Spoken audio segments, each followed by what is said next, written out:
Hi, ഇന്ന് നമ്മൾ മുട്ട കൊണ്ട് അടിപൊളി ഒരു സ്നാക്കാണ് ഉണ്ടാക്കുന്നത്. എഗ് റോളാണ് ഉണ്ടാക്കുന്നത്. അതിനായിട്ട് 3 ചപ്പാത്തി ചുട്ട് വെച്ചിട്ടുണ്ട്. 3 മുട്ട നന്നായിട്ട് കലക്കി വെച്ചിട്ടുണ്ട്. സാലഡിന് വേണ്ടിയിട്ട് 2 സവാള, ഒരു ചെറിയ പീസ് ക്യാപ്സിക്കം, ചെറിയ പീസ് കുക്കുംബർ, ചെറിയ പീസ് ക്യാരറ്റ് നീളത്തിൽ കട്ട് ചെയ്ത് വെച്ചിട്ടുണ്ട്.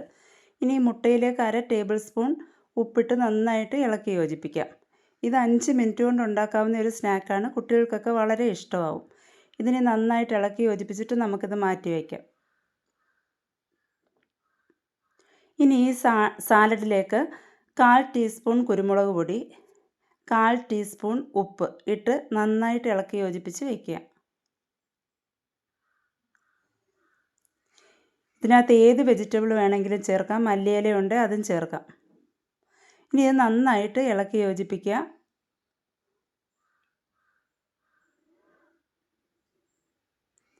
ഈ പൊടികളെല്ലാം എല്ലായിടത്തും എത്തുന്ന പോലെ തന്നെ നന്നായിട്ട് ഇളക്കി യോജിപ്പിച്ചിട്ട് ഇത് നമുക്ക് മാറ്റി വയ്ക്കാം. ഇനി ഇത് ഉണ്ടാക്കാൻ വേണ്ടിയിട്ട് നമുക്ക് ഗ്യാസിലൊരു പാൻ വയ്ക്കാം. അതിൽ എണ്ണ തൂവുക. അതിലേക്ക് നമ്മൾ എടുത്തു വെച്ചിരിക്കുന്ന മുട്ടയിൽ നിന്ന് 1/4 ഭാഗം ഒഴിച്ചു കൊടുക്കുക. 3 എഗ് റോൾ ഉണ്ടാക്കാൻ വേണ്ടിയിട്ടാണ് നമ്മൾ 3 മുട്ടയാണ് എടുത്തിരിക്കുന്നത്. ഒഴിച്ചു കൊടുത്ത് മീഡിയം ഫ്ലെയിമിൽ തീയിടാവൂ. ഒഴിച്ചു കൊടുത്ത് അന്നേരം തന്നെ നമ്മൾ അതിൽ നിന്നൊരു ചപ്പാത്തി എടുത്ത് ഇതിൻ്റെ മേളിൽ ഫില്ല് ചെയ്യണം. വേവുന്നതിന് മുമ്പ് തന്നെ ഫില്ല് ചെയ്യണം. എന്നിട്ട് ആ സൈഡ് നന്നായിട്ട് വേവിക്കുക. ഇപ്പോൾ ഒരു സൈഡ് നന്നായിട്ട് വെന്തിട്ടുണ്ട്. നമുക്കിത് തിരിച്ചിടാം. തിരിച്ചിട്ട് 2 സൈഡും ഒരുപോലെ വേവിക്കാം.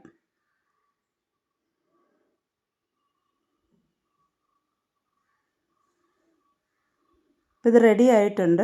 നമുക്കിനി ഇതിലൊരു പ്ലേറ്റിലേക്ക് മാറ്റിയിട്ട് ഇതിനകത്ത് വേണ്ട സാധനങ്ങളൊക്കെ ഫില്ല് ചെയ്യാം.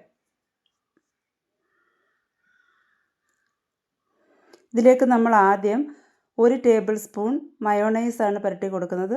മൊത്തത്തിൽ ഫില്ല് ചെയ്യാം. മയോണൈസോ ബട്ടറോ എന്ത് വേണമെങ്കിലും ചേർക്കാം. പിന്നെ ഇതിൻ്റെ അളവൊക്കെ നമ്മുടെ ഇഷ്ടത്തിന് ചേർക്കാം.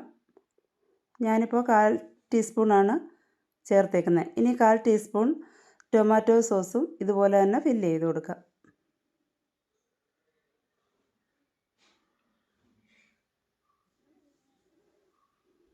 ഇനി ഇതിൻ്റെ സെൻറ്ററിലായിട്ട് നമ്മൾ എടുത്തു വെച്ചിരിക്കുന്ന സാലഡ് ഫില്ല് ചെയ്ത് കൊടുക്കാം.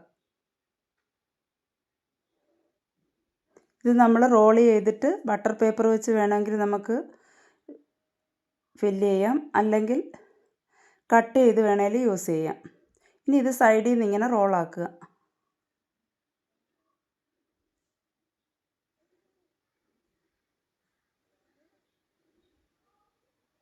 ഇതിപ്പോൾ റോളാക്കി വെച്ചിട്ടുണ്ട്. ഇതുപോലെ നമുക്ക് ബാക്കിയുള്ള 2 എണ്ണവും റോളാക്കി വെക്കാം. 3 എണ്ണം ഇതുപോലെ തന്നെ എടുത്തിട്ടുണ്ട്.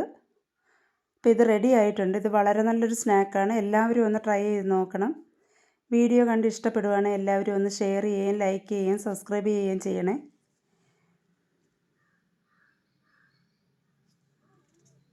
വെറും 5 മിനിറ്റ് മതി ഇത് ഉണ്ടാക്കാനായിട്ട്. എല്ലാവരും ഒന്ന് ട്രൈ ചെയ്ത് കുട്ടികൾക്കൊക്കെ ഒന്ന് ഉണ്ടാക്കി കൊടുക്കണം.